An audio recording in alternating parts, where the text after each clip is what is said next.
సమయం తక్కువ ఉంది. మళ్ళీ అద్దంకి వెళ్ళాలి, అక్కడి నుంచి మళ్ళీ బాపట్లకి వెళ్ళాలి. ఎన్నికల సమయంలో ఏ ఒక్క మీటింగ్ తప్పైనా ప్రాబ్లం కూడా వస్తుంది. నేను ఒకటే మిమ్మల్ని అందరూ అడుగుతున్నా, 5 సంవత్సరాల పరిపాలన మీ అందరూ ఆనందంగా ఉన్నారా, తృప్తిగా ఉన్నారా అని మిమ్మల్ని అడుగుతున్నా. ఆనందంగా తృప్తిగా ఉన్నామంటే చేలు పైకెత్తండి. తమిళలో విభజన జరిగిన తర్వాత మనకు ఆదాయం లేదు. మా తల్లి అయితే నిండు మనసుతో ఆశీర్వదిస్తా ఉంది. 2 చేతులు చూపిస్తూ మా తల్లి జెండా కూడా కొంగులో పెట్టుకొని, తమ్ముడు నువ్వే గెలవాలని మళ్లీ వచ్చిందంటే అది మా చెల్లెమ్మ, మా అక్క, మా ఆశ. ఇలాంటి మహిళలను చూస్తే నాకెంతో ఆనందం. ఈరోజు నేను ఒకటే ఆలోచించాను, నేను ఎన్ని కష్టాలైనా పడతాను కానీ మీ ఏ ఒక్కరికి ఇబ్బంది రాకూడదని సుపరిపాలన ఇచ్చాను. మా ఆడబిడ్డలకి పసుపు కుంకుమ ఇచ్చాను. తల్లి మీ అందరికీ 3వ చెక్కు రేపి 5వ తారీఖు నుంచి డబ్బులు మీరు డ్రా చేసుకోండి. మీ అకౌంట్లో వేస్తున్నా, 4,000 ఇస్తున్నా. మళ్లీ భవిష్యత్తులో 5 ఏళ్లలో 3 సార్లు పసుపు కుంకుమ ఇస్తా. పేదవాళ్ళ పింఛను 200 రూపాయలు 2,000 రూపాయలు చేశా, అది 3,000 రూపాయలు చేస్తా. నా కన్న తల్లిదండ్రుల కంటే ఎవరైతే ఉన్నారో కన్న కొడుకుగా నన్ను భావిస్తున్నారు, అలాంటి తల్లికి తండ్రికి నిరంతరం సేవ చేస్తారని మరొకసారి హామీ ఇస్తున్నా. ఎంతైనా పెడతాను. రైతులకి అన్నదాత సుఖీభవ నిన్నే అకౌంట్లోకి వేసా. అంతమంది 1000 రూపాయలు ఇచ్చాం, ఇప్పుడు 3,000 రూపాయలు ఇచ్చాం. 2 హెక్టార్లకు 15,000 వస్తుంది. ఆ పైనుంటే 10,000 రూపాయలు వస్తుంది. మిగిలింది ఖరీఫ్లో ఇస్తున్నాం. కౌలుదారులకు కూడా ఇస్తాను. రైతు రుణమాఫీ మీ అకౌంట్లో వేస్తున్నా. 8వ తారీఖు లోపలనే వేస్తా. 4వ విడత 5వ విడత డబ్బులు మీ అకౌంట్లోకి వస్తుందని మరొకసారి మీ అందరికీ హామీ ఇస్తున్నాను. తమ్ముళ్ళు చూశాను, ఎక్కడ చూసినా కేరింతలు. పిల్లలు మీకోసమే నేను కష్టపడుతున్నా, మీకు గార్డియన్ గా ఉంటా, ఉద్యోగాలు ఇప్పిస్తా, ప్రభుత్వంలో అన్ని ఉద్యోగాలు ఇస్తా. అదే మరిగా ఇంటర్మీడియట్ పాస్ అయిన వాళ్ళకు కూడా నిరుద్యోగ భృతి ఇస్తాను. తమ్ముళ్ళు అని మీ అందరికీ విజ్ఞప్తి చేస్తున్నా. 2,000 రూపాయలు 3,000 రూపాయలు చేస్తా. మీకోసం ఏమి చేయడానికని సిద్ధంగా ఉన్నానని తమ్ముడికి చెప్తున్నా. చంద్రన్న బీమా 10 లక్షలు, పెళ్లి కానుక 1 లక్ష.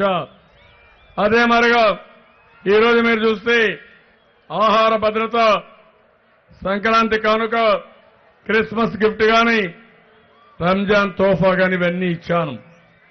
నేను ఒకటే ఆలోచిస్తున్నాను, ఈ రాష్ట్రంలో ఏ పేదవాడు ఇబ్బంది పడకుండా సుపరిపాలన ఇస్తాను. డబ్బులుండే రాష్ట్రాల కంటే మెరుగైన సంక్షేమం మీకు ఇచ్చిన ఘనత ఈ తెలుగుదేశం పార్టీదని చెప్పి కూడా నేను మీకు తెలియజేస్తున్నా. ఇంకో పక్కన అభివృద్ధికి శ్రీకారం చుట్టాం.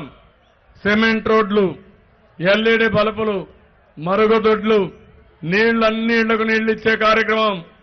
అదే మరి డ్రైనేజ్ వ్యవస్థ అన్ని బాగు చేస్తాను. కడాన ఒకటే మీకు హామీ ఇస్తున్నా, వెలుగొండ ప్రాజెక్టు పూర్తి చేస్తా, నీళ్లు తీసుకొస్తా, ఈ ప్రాంతాన్ని సస్యశ్యామలం చేస్తా. వెలుగొండ ప్రాజెక్టులో నీళ్లు రావాలంటే నదుల అనుసంధానం చేయాలి. ఇప్పటికే గోదావరి కృష్ణా చేశాను, ఇప్పుడు గోదావరి పెన్నాకొచ్చాను.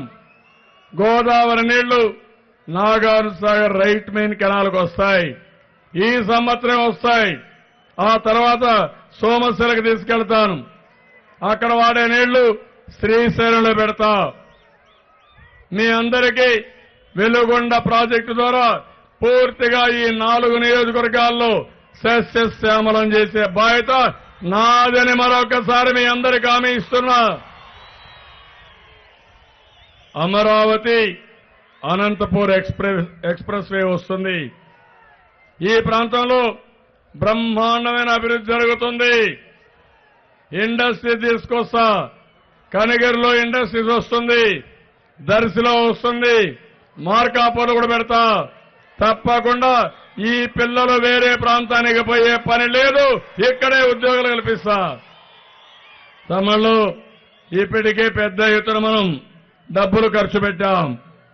ఈరోజు 260 కోట్ల రూపాయలతో ప్రతి ఇంటికి నీళ్లు ఇచ్చే విధంగా ఒక స్కీము కార్యక్రమానికి శ్రీకారం చుట్టాం. నీటి ఎత్తు ఉండే ప్రాంతంలో 90 కోట్ల రూపాయలు ఖర్చు పెట్టి ట్యాంకర్ల ద్వారా నీళ్లు ఇస్తున్నాం. ఎన్టీఆర్ సుజల శ్రవంతి ద్వారా 10 పైసలకే లీటర్ నీళ్లు ఇచ్చాం.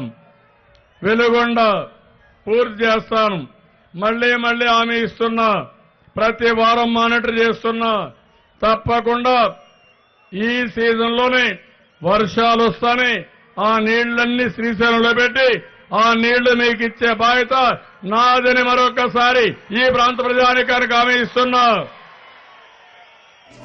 ఎన్నికలు అవుతానే మళ్లీ వస్తా, నీళ్లు తీసుకొస్తా, కృష్ణా జలాలు మీకు తాగిస్తా, మీకు నీటి భద్రత ఇస్తా. ఈ ప్రాంతం కరువు ప్రాంతాన్ని ఒక అభివృద్ధి ప్రాంతంగా తయారు చేసే బాధ్యత నాదని మరొక్కసారి మీ అందరికీ మార్కాపూర్లో హామీ ఇస్తున్నాను. ఇక్కడ ఏరియా ఆసుపత్రిని జిల్లా ఆసుపత్రిగా అప్గ్రేడ్ చేస్తాం. 2 అంబులెన్స్ ద్వారా 2000 మందికి కంటి ఆపరేషన్లు చేశాం. మెగా మెడికల్ క్యాంపులు పెట్టాం. సెమీ క్రిస్మస్ రోజున పేద క్రిస్టియన్స్ కి అందరికీ బట్టలు పంపిణీ చేశాం. కొత్తగా 8619 పింఛన్లు ఇచ్చాం. రేషన్ కార్డులు 15,586 ఇచ్చాం. ఒక ముఖ్యమంత్రి సహాయ నిధి కింద నారాయణ రెడ్డి గారి ద్వారా 1500 కుటుంబాలకు 6 కోట్ల రూపాయల ఆర్థిక సహాయం చేశాను. మార్కాపూర్లో సీసీ రోడ్లు, డ్రైనేజ్ 25 కోట్లు ఇచ్చాం. పట్టణంలో తాగునీటి కోసం 35 కోట్లు ఇచ్చాను. మార్కాపురం చెరువును అభివృద్ధి చేసేదానికి నిధులు ఖర్చు పెట్టాం. ఈ రోజు మీ అందరికీ హామీ ఇచ్చేది, రాబోయే రోజుల్లో 5 ఏళ్లలో ప్రతి ఒక్క ఎకరాకు నీళ్లు ఇచ్చే బాధ్యత నాదని మరొకసారి మీ అందరికీ హామీ ఇస్తున్నా. ప్రతి ఇంటికి తాగునీళ్లు ఇస్తానని హామీ ఇస్తున్నాను. మార్కాపురం ట్యాంక్ బండ్ రోడ్డు 2 లేన్లుగా మారుస్తాం. ఎల్ఈడి వీధి దీపాలు వేయడం, పొదిలి పెద్ద చెరువుని సమ్మర్ స్టోరేజ్ ట్యాంక్ గా మారుస్తాం. పొదిలి పట్టణానికి ట్రాఫిక్ సమస్య ఉంది, బైపాస్ రోడ్డు వేయిస్తాను. మార్కాపూర్ తుర్లపాడు బీటీ రోడ్డు విస్తరణ చేస్తాం. మార్కాపురం దోనకొండ రోడ్డు వయా బోడపాడు మల్లంపేట మీదుగా విస్తరణ కూడా చేపిస్తాను తమ్ముళ్ళు అని మీ అందరికీ హామీ ఇస్తున్నా. పనులు నేను చేస్తాను. అభివృద్ధి ముమ్మరంగా చేస్తాం. సంక్షేమ కార్యక్రమాలు తీసుకుపోతాం. కానీ మన మీద కుట్ర జరుగుతా ఉంది.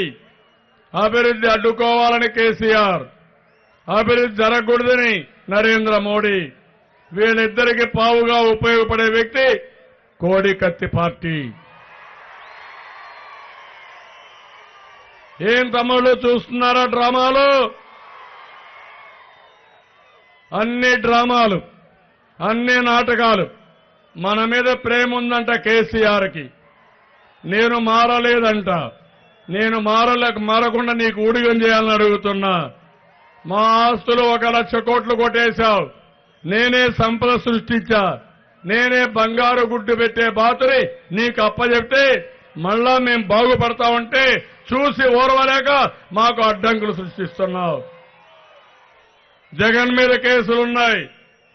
ఆయన జుట్టు నీ చేతుల్లో ఉంది. జగన్ కూడా మాంచేన్ నీ కాళ్లు మొక్కతానని నీ పాదాలకు పూజ చేసే పరిస్థితిలో ఉన్నాడు. నాకు ఆ కర్మ పట్ల నాకు 5 కోట్లు మీరే కావాలి.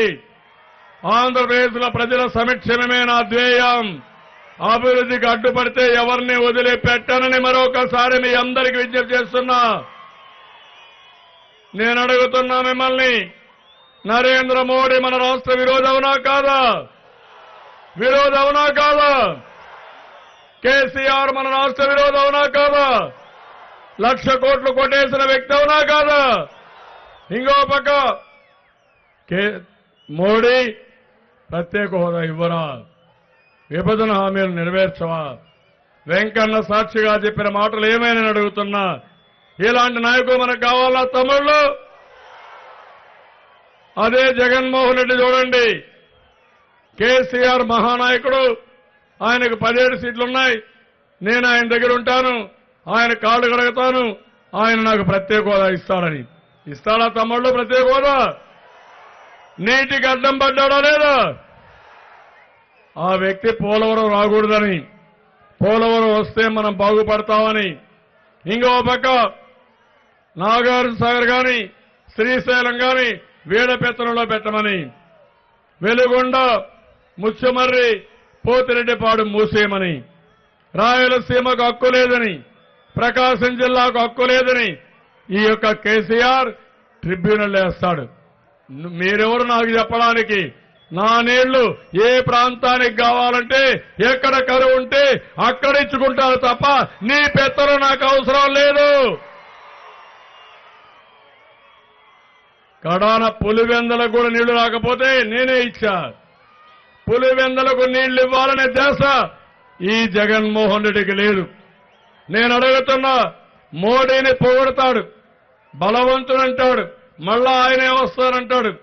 ఆయన కొడుకు చేసుకోపోయేసి కాంగ్రెస్ ప్రత్యేక హోదా ఇస్తాననింది, మాయావతి ప్రత్యేక హోదా ఇస్తానన్నారు. కేసీఆర్ ఇంతవరకు మాట్లాడలా, మొన్నే అపోజ్ చేశాడు. మన నీటి దొంగ కేసీఆర్ నువ్వు సహకరిస్తావా? ఏమైపోవాలి ఈ ప్రాంతం? శాశ్వతంగా ఎడారిగా మారిపోవాలా తమ్ముళ్ళు? ఒప్పుకుంటారా మీరు? మీకు రోషం ఉందా లేదా? కోపం వస్తుందా లేదా? మోడీ మీద కోపం ఉందా లేదా? కేసీఆర్ మనకు అన్యాయం చేశాడా లేదా? జగన్ లాలూచి పడ్డాడా లేదా అని అడుగుతున్నా. ఒక ఓటేస్తారా తమ్ముళ్ళు? అందుకే అడుగుతున్నా, బుల్లెట్ లాంటి వ్యక్తి ఏం తమ్ముళ్ళు? సిద్ధారాఘవరావు. ఇక్కడ ఒక వ్యక్తి మొన్న దాకున్నాడు మాగుంట, ఈ పిరికి పంద, అవునా కాదా? మన పార్టీకి అన్యాయం చేసి కడపటి రోజు పోయాడు. అదే రాఘవరావు గారిని అడిగాను, రాఘవరావు గారు మీరు పోటీ చేయాలన్నారు. ఓకే సార్ మీరు చెప్పారు, నేను పోటీ చేస్తానని ముందుకొచ్చిన వ్యక్తి సిద్ధారాఘవరావు గారు అని చెప్పి కూడా మీకు తెలియజేస్తున్నా. అదేవారు నారాయణ రెడ్డి మిమ్మల్ని నమ్ముకున్నాడు, మీకోసం పనిచేశాడు. 5 ఏళ్లు అపోజిషన్ లో ఉన్నా ఇక్కడే ఉన్నాడు. నేను ఒకటే మిమ్మల్ని కోరుతున్నా, నిండు మనసుతో ఆశీర్వదించండి. ఈ నియోజకవర్గాన్ని అభివృద్ధి చేసే బాధ్యత నాదని మరొక్కసారి మీ అందరికీ హామీ ఇస్తున్నా. మీ ఉత్సాహం చూస్తే ఇక్కడే ఉండిపోవాలనిపిస్తా ఉంది. మళ్లీ అద్దంకి గుర్తొస్తా ఉంది. ఎన్నికలు మీ దర్శనం చేసుకోవడానికి వచ్చాను, మీ అందరి ఆశీస్సులు తీసుకోవడానికి వచ్చాను. నేనందరినీ మిమ్మల్ని అడుగుతున్నా, నిండు మనసుతో ఆశీర్వదించండి. ఈ పోరాటానికి ముందుకు పోవాలి. ధైర్యంగా అందరూ కూడా ఆశీర్వదించి ఒక్క ఓటు కూడా కోడికత్తి పార్టీకి వేయకుండా అందరూ కూడా సైకిల్ గుర్తు కోటేస్తామని గట్టిగా చప్పట్లు కొట్టి హర్షాన్ని ఆమోదాన్ని తెలియజేయాల్సిందిగా మరొకసారి కోరుకుంటూ, తమ్ముళ్ళు అదే మరి బాబురావు ఇక్కడ దర్శిలో పోటీ చేస్తున్నాడు, ఒక సీనియర్ నాయకుడు. నేను ఒకటి ఆలోచించాను, కనగిరిలో ఎనలేని సేవలు అందించాడు. ఎప్పుడైతే సిద్ధారాఘవరావు గారు పార్లమెంటుకు వచ్చారో దర్శిలో ఎవరైతే మంచి అభ్యర్థి అనుకున్నప్పుడు బాబురావు అయితే వన్ సైడ్ ఉంటుందనే ఉద్దేశంతో బాబురావు గారిని ఎంపిక చేశాం. బాబురావు ఎప్పుడు కూడా మీకు అండగా ఉంటాడు. ఎక్కడ రాజీ పడడు, అభివృద్ధిలో ముందుకు పోతాడు. నేను ఒకటే మీకు హామీ ఇస్తున్నా, బాబురావు గారిని గెలిపించండి. దర్శి నియోజకవర్గాన్ని రాఘవరావు ఏ విధంగా అభివృద్ధి చేశారో అదే స్థాయిలో అభివృద్ధి చేస్తాడు. నేను పూర్తిగా సహకరిస్తానని మరొకసారి హామీ ఇస్తూ ఇప్పుడు అడుగుతున్నా, తమ్ముళ్ళు మీ ఓటు ఎవరికంటే మొత్తం మార్కాపూర్ అంతా వినపడాలి, ఈ సౌండ్ రావాలి. తమ్ముళ్ళు మీ ఓటు, అమ్మలారా మీ ఓటు, అయ్యలారా మీ ఓటు. ఆత్మగౌరవాన్ని అంటే కాపాడుకుంటాం, పిడికిలు బిగించి చెప్పాలి. ఆత్మగౌరవాన్ని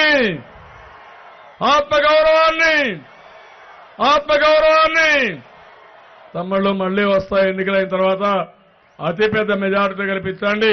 మళ్లీ ఇక్కడనే మీటింగ్ పెట్టి మిమ్మల్ని అభినందిస్తా. మీరు చెప్పిన పనులన్నీ చేస్తారని మరొకసారి అందరికీ విజ్ఞప్తి చేస్తూ అందరికీ నమస్కారాలు. జై హింద్, జై తెలుగుదేశం.